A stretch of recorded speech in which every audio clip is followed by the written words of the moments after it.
था। क्लास 8 में जब हम पढ़ते थे। कैसे पढ़ने लिखने कैसे थे बचपन में आप? ठीक ठाक नहीं थे। 40 लड़कन के स्कूल में 37 नंबर पे आते थे हम। काहे के लिए मास्टर लोग ऐसा पढ़ाता था, लेकिन मत पूछिए। यहाँ पे हमको डरे 5 क्लास 5-6 का जो टॉपिक होगा ना, वो भी हमको एक दूगो याद है अभी तक। डरे मास्टर लोग के पिटैला के डरे याद कर लिए, तो बुझेबे नहीं किया क्या पढ़े हम आप।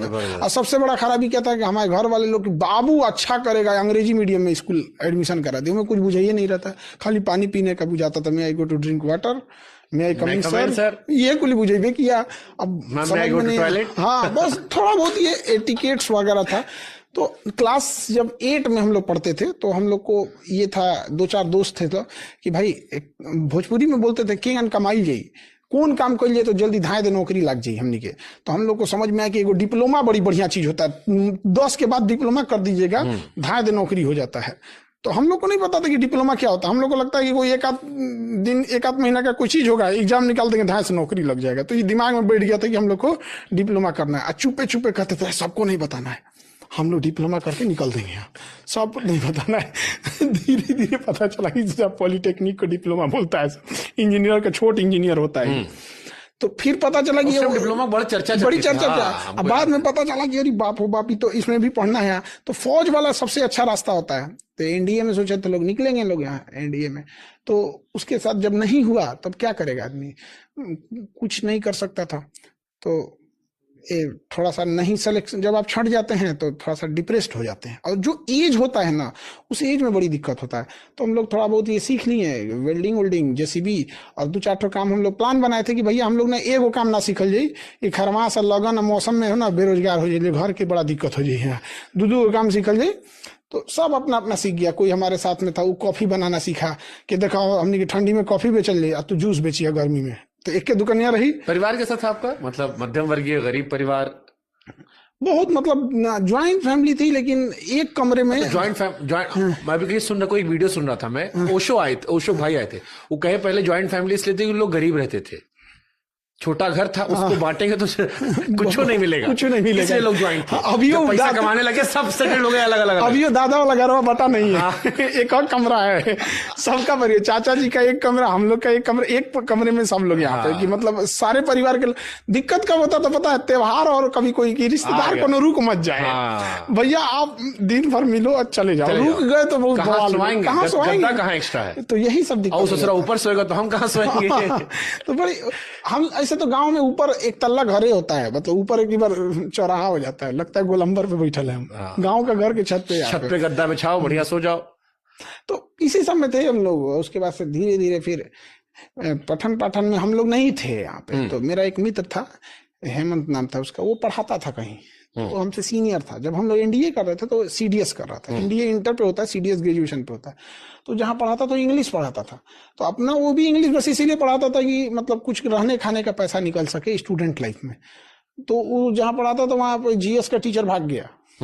अब पता नहीं क्या हुआ, डिस्प्यूट हो गया, भाग गया। तो पता चला काहे भाग गया, तो भैया एक बहुत अच्छे वहाँ जीएस के टीचर थे, उनका नौकरी लग गया तो वो चले गए, उसके जगह ये आया तो ये भाग गए, बहुत झमेला हुआ। तो वही हमको कहा कि भाई चलना, तनी मनी पढ़ा दोगे तो हो जाएगा।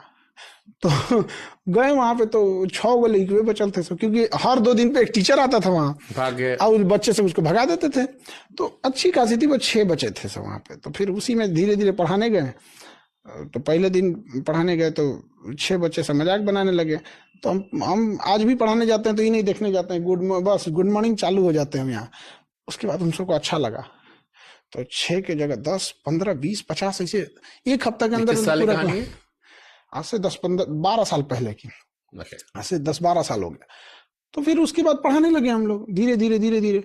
अब बच्चे बढ़ गए, तो जो नयका लड़का आता था सब ना, वो देख के भड़क जाता था सब हमको। हम दाढ़ी उड़ी बनाए रहते थे एकदम, और एज मेरी उस समय थी नहीं, 18-19 के एज से हम लोग मतलब अच्छा खासा पढ़ाना उसी समय, बहुत पहले से। हमको लगता है कि हम ग्रेजुएशन में थे तभी से पढ़ा रहे थे।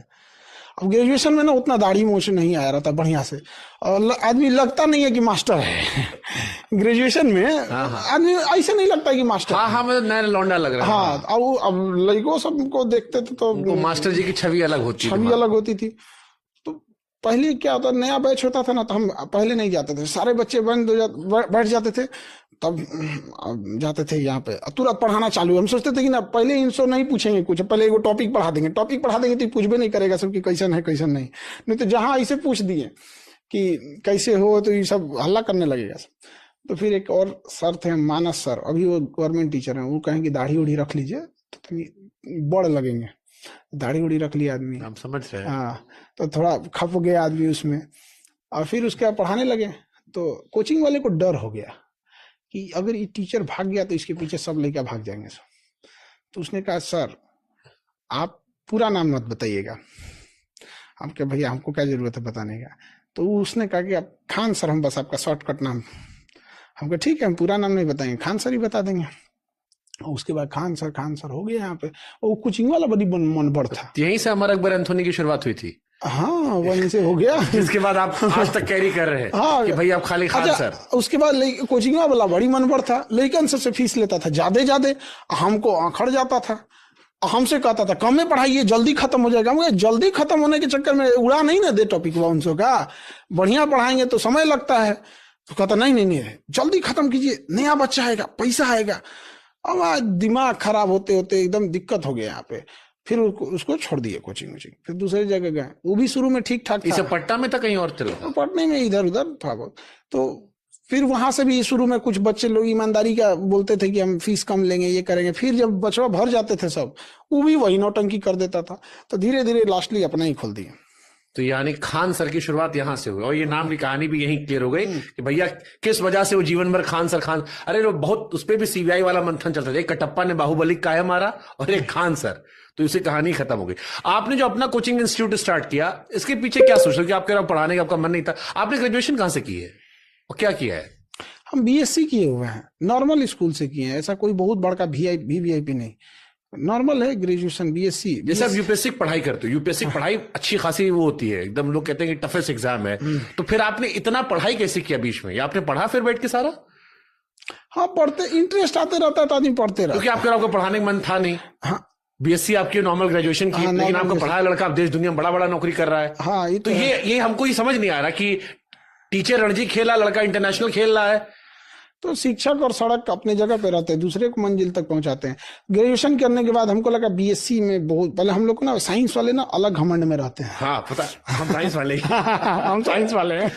तो हम लोग कॉलेज में ना अलग घमंड में रहते थे। हम लोग को लगता था साइंस ग्रेजुएशन खत्म होते नौकरी अपने पास आएगी।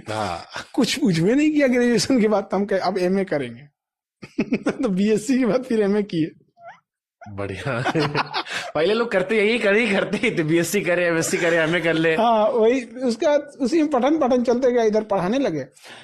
अब इसी में पढ़ाते पढ़ाते आदमी इतना लग गया यहाँ पे, फिर हम पढ़ाने लगे। उसके बाद से फिर हम लड़ाई लड़े बच्चों के लिए कि भैया पूरी इंडिया में फीस कम होनी चाहिए। फिर धीरे धीरे वहां पे पटना में भी सबसे बड़ी कोचिंग होती। कोरोना से पहले भी उतना बड़ा कोचिंग कहीं नहीं था। बट ये